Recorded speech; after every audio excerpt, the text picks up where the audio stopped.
Frank Beckmann Show with a gentleman from Washington who has been on the program quite a bit and now is making headlines not only locally but around the country. There is increasing talk that Congressman Thaddeus McCotter of Livonia may seek the Republican presidential nomination for next year, and he joins us to talk about it this morning. How are you? Well, hey, Frank, I'm kind of fascinated that Washington's the kind of place where you say if you're thinking about something, they cover it as if you've done something. Well, exactly. But I mean, it's big news when you say that you're considering a run for the highest office in the land. You know that. Well, and I'm seriously doing it. I have too much respect for the people, too much respect for the presidency not to be taking it seriously. And when you think about it, Frank, as a Republican, having watched us try to make the case over the course of years as to why the country can and will do better in the future under new leadership, it becomes very frustrating to see that the inability to convey that properly and to get traction. And coming from the Midwest, as you know from covering a lot of this stuff, many of the things that we see tend to be too Washington-centric. They might be good for the pundit class, but it's not good for the public. And we see that the Republican Party continually gets painted because of our inability to get our message and principles across as not a beneficial party for their country. And I think that in the final analysis, as a lifelong Reaganite Republican, I'm looking and I'm seeing an absence of that within the field. And so what will guide your decision here in the next couple of weeks? The woman who gives me my honey-do list is going to be the key consideration. I mean, you can think through all of the ramifications policy-wise and the things that you want to try to let the American people accomplish. But in the final analysis, it's going to be a major decision for the family, which is why when you recall when Mitch Daniels said that he didn't want to do it and he said that his family didn't want him to, I understood that. You remember last time President Bush, I think as president, came back to Michigan, I was lucky enough to be with him. And no other member wanted to come with him because he was very unpopular at the time, so we got to spend some time together. And the question that I asked him, I said, well, your father had been president. I said, when you decided to run yourself, did you know what it was going to be like that once you were president, what would happen? And he said, not only did I know what was going to happen once I was president, I knew that having been president, my life would still never be the same, and neither would that of my family. Having been the son of a president, I knew better than a lot of people what would happen. And I think that's something you have to take into account. And Mitch did, and he came to his decision, and obviously that's going to be one of the key considerations. The other consideration, Frank, is the fact that, as you also noticed, there's been a lot of Detroit bashing, Michigan bashing going on from some Republican quarters. And I don't like that particularly either. Not from my party. No, two things very quickly. Number one, I don't think I've ever met your wife, so let's give her props, her name. And well, Rita's my wife. All right. We celebrate our 20th anniversary. She's a registered nurse, so she goes in and works 12 hours, at least 3 times a week. And then she tries to pick up some overtime when she can. So it's also going to have an impact on what she can or can't do. She's in her own chosen vocation. So these are considerations that have to be put into place. And not being home to discuss it with her, it's not going to be. Well, that explains why. That explains why when I run into you from time to time, you're flying solo because she's generally working. I take it, and we got 3 kids too, Frank. So George is the oldest. He's just finished his first year at Grand Valley. He loves it. He wants to be an engineer. Mm-hmm. Timothy's a sophomore, going to be a junior at Catholic Central, and Amelia's going into high school. She'll be entering the 9th grade. So we have kids, 2 of which right now still can't drive. And one that can drive but isn't home, so it gets very difficult when I'm out here trying to do the job, and she's home and she has to work. It gets very, very frenetic. Because you've sort of been labeled. You're not the typical Washington insider. You play in a rock band, the Second Amendments. You make no bones about it. I've described you as eclectic. You've got a dry wit, a great sense of humor, a dry wit, and people say, but he's different. Do you think he'd be taken seriously as a candidate? Well, I think that you're seeing that. I've already been attacked by people within my own party. One of whom I thought, without a trace of self-irony, said that I was weird because I wore a vest. And now, I'm a Michigan guy. If I can get 3 pieces of clothes for the price of 2, I'm going to do it. I wear the vest in the winter when it's cold. I take it off in the summer. I think that when you come to Washington, Frank, and you don't become Washington and you don't assimilate to the culture, they think you're weird. The reality is they're nuts. They got a 9% approval rating, and they think they're all right. I find the fascinating how they respond to people. And if you notice, everybody tells you there's a disconnect between Washington and real people. Well, I live with real people. I am one. I'm a Detroiter. And so when I come out here and they think that I'm crazy, the thing that I'm fascinated by is consider the source. It's a great point, as usual. Now let me get into a point that you made a moment ago about the Detroit bashing that has been going on. I've read it as sort of Democrat bashing, using Detroit as the example here, saying that it's the policies of Democrats that have led Detroit into the decline we're seeing, but Detroit keeps coming up as the example, not Buffalo, not Cleveland, not Baltimore, not any place else. And Gary, what you see, Frank, is that what Washington tries to do is divorce any decisions that it makes from what's happened to Michigan, what's happened to the Midwest. And these are some of the issues that you and I have talked about. We're in the age of globalization. You'll see bipartisan people who understand we have negotiated trade and have to do a better job there, that there are things we have to do for the manufacturing base that have support from Republicans and Democrats. We get outnumbered by people who do not understand it or care about it. So when they start to bash Detroit or they bash Michigan, what they're really doing is they're trying to divorce themselves from decisions that they make out here, and then try to pin it all on one party or the other party down there in Michigan. Now, we've had Democratic governors, we've had Republican governors, but the reality is, to me, it's if you want to talk about how one party may have policies that affect one area, that's one thing. But when you also do not take into account the history of Detroit, if you don't take into account some of the good things that we've done, both as a city and as a region and as a state, if you don't talk about historically what we've done, if you don't try to figure out solutions for it, and you just simply said that this place is bad off and aren't we glad we're not them, that's not being constructive. And I think that it actually sets back the debate. And when I think of Detroit, as you do, Frank, as all your listeners do, Republican, Democrat, Independent, where people who have to get up every day, go to work, drive past plants that are no longer operative, drive past houses that have for sale signs on them, drive past people's homes where we know they lost their job, and yet we still go to work, and yet we still try to make it better. And I would argue as a Republican, despite what government's done to make it worse. But that doesn't mean that it was one party or that it was one area or that it was simply us.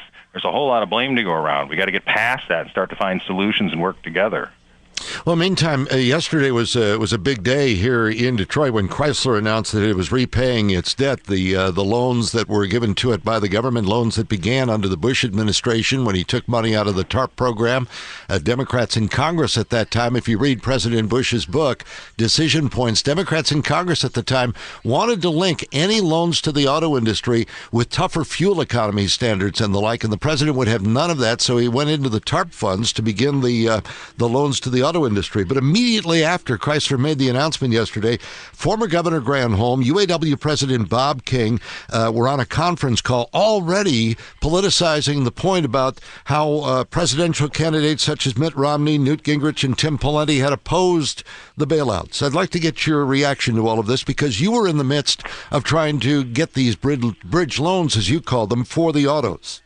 You're right, and what we had was a legislative process. Unfortunately, President Bush had left out that he had signed into law CAFE standards that put $80 billion in new mandates on the auto companies, and Republicans had supported that, and Democrats had supported that, and that was one of the things on top of the financial crisis meltdown by Wall Street that helped to put them on the brink of where they had to ask for assistance.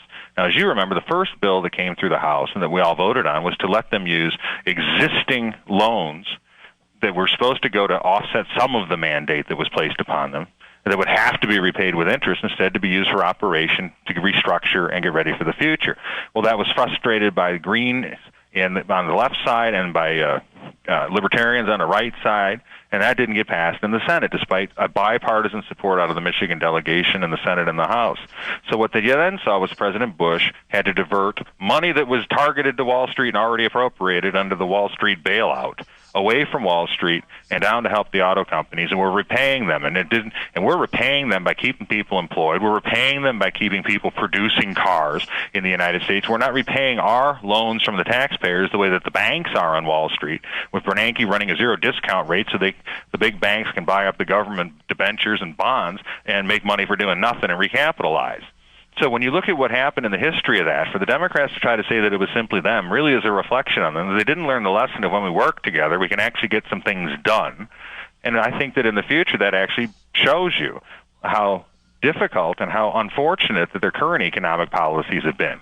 When you can't give credit for what is historically factually true of where both parties have worked together so that you can try to pretend that during the last 2.5 years you've done anything but make things worse, I think that shows you that you're not the party fit to try to lead a country into a very difficult future and transcend it. Let me move away from the headsets for your answer to this question. And sometimes I have to ask the devil's advocate questions. You understand that, even though I think I know what the response may be. What is the difference between bailing out auto companies and bailing out banks? Why is the auto bailout good and the TARP bailout bad? And I'll move back now and you answer. Well, first, the Wall Street bailout money that went to Detroit and to the auto industry was money that should never have been appropriated in the first place to Wall Street. If you hadn't have diverted that, what you would have seen is Wall Street keep all of that taxpayer money. They would have gotten their bonuses, and you would have had a shredding of the social contract. I want you to think about the position that some of my Republican friends would have put us in. If you had taken the money from the people who live in 60-foot yachts to give it to the people who ride in 60-foot yachts, you would have seen a fundamental inequity in this country. You would have seen the Midwest gutted, and you would have seen people who believe that the entire system is rigged against working people. So when you see the people on Wall Street who caused the financial meltdown that took the auto industries, which were already restructuring, with it, get rewarded, what you need to do is make sure that some of that money comes down to help Main Street, because we cannot live in a country where Wall Street gets the gold and the workers get the shaft. And now, as for how it should have been done, if it had originated with a congressional bill that we'd done, it would have been already money that was used to help do an unjust mandate, I would argue, on the auto companies in the first place, to help them restructure. And finally, Frank, when you look at it, the banks only had to recapitalize.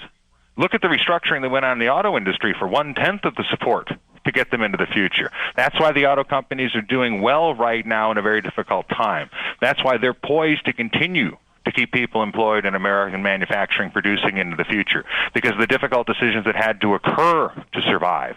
We're not seeing any of that out of the Wall Street banks that caused the problem in the first place. So if people who are running for president, or people who want to make the argument that there's no difference between the two of them, that shows you that they do not understand America as a country and that they are unfit to hold that office.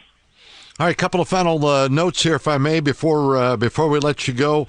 Number one, we've talked about a possible run for president. Why wouldn't you consider a run for Debbie Stabenow's Senate seat? Well, first, Frank, I respect your intelligence too much to tell you that there's a difference between being a senator and being the president of the United States. That constitutionally, the offices are designed differently. They have different roles and responsibilities. And secondly, I'm aware of that, by the way. Yes, I know you are. And secondly, more importantly, I believe that there's still candidates in Michigan that want to come forward, they're considering it, that will run against Senator Stabenow. But as you can tell from what we've talked about, many of the problems that we in Michigan face and that America faces are places where you have bipartisan agreement between the parties. And unfortunately, we suffer from some of those, trade being an obvious example of how they do it. So as a Republican, the ability to get in and change the debate within my own party to try to get us on the right side of issues that help people pursue their happiness and grow the prosperity of the United States is very important. And I think that despite the fact that President Obama is very formidable, the reality remains is that we need to be able to make that case. And I think that that's one of the things that's driving me to consider it. I don't see my own people able to make that case. I don't see them, based on some of the things that they've done, let's just talk about the auto industry, able to do anything for people who work and care about manufacturing in the United States. So these are things that there's a clear difference between the two offices, clear difference between the fields that are out there, and the ability to shape and change the debate.